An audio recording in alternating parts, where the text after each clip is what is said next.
గారి ఆధ్వర్యంలో రాజన్న కాలనీ పేదలందరూ కూడా ఘనంగా ఉత్తరపల్లి సుందరయ్య గారి 39వ వర్ధంతిని నిర్వహించడం జరుగుతుంది. ఈ సందర్భంగా పేదలందరూ కూడా సుందరయ్య గారి స్ఫూర్తితోటి రాబోయే రోజుల్లో మరిన్ని భూ పోరాటాలు ఉధృతంగా చేస్తాం. సాగు భూముల గురించి కానీ ఉపాధి హామీ చట్టాన్ని కాపాడుకుంటాం. ఇళ్ల స్థలాలు ఇవ్వాలని, రాష్ట్ర ప్రభుత్వం ఇందిరమ్మ పథకం కింద వెంటనే ఇల్లు నిర్మించాలని, మహిళలందరికీ కూడా 2500 మహాలక్ష్మి కింద ఇవ్వాలని చెప్పి ఈరోజు సుందరయ్య గారి జయంతి సందర్భంగా ప్రమాణం చేస్తూ ప్రభుత్వం మీద ఒత్తిడి చేసి పోరాడాలని చెప్పి కూడా అనుకోవడం జరిగింది. జోహార్ కామ్రేడ్ ఉత్తరపల్లి సుందరయ్య, సుందరయ్య గారి ఆశయాలను, సుందరయ్య గారి ఆశయాలను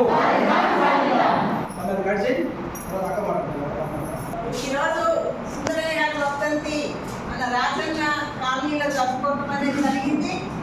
ఈ సందర్భంగా వ్యవసాయ కూలీలకి కూలీ రేట్లు పెరగాలని, భూమి పంచాలి, కూలీ పెంచాలనే నినాదంతో వ్యవసాయ కార్మిక సంఘం పనిచేస్తున్నాం.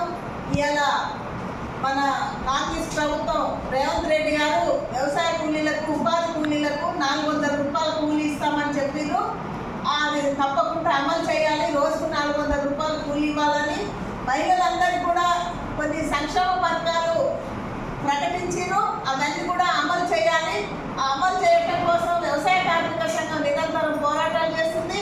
ఇలా కేంద్రంలో బీజేపీ ప్రభుత్వం కూడా ఈ ఉపాధి పనిని ఎట్లా తీసేయాలి, దీన్ని నిర్వీర్యం చేయడానికి కుట్ర పడుతున్నారు.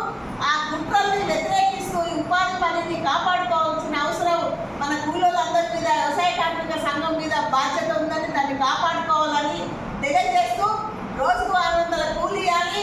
ఇవాళ రేవంత్ రెడ్డి గారు చెప్పినట్టు 400 రూపాయలు అక్కడ వాళ్ళు బడ్జెట్, వాళ్ళ బడ్జెట్కు ఈయన కూడా కొంత బడ్జెట్ కేటాయించి రోజుకు 400 కూలీ ఇచ్చిన హామీలన్నీ నిలబెట్టుకోవాలని వ్యవసాయ కార్మిక సంఘం డిమాండ్ చేస్తుంది.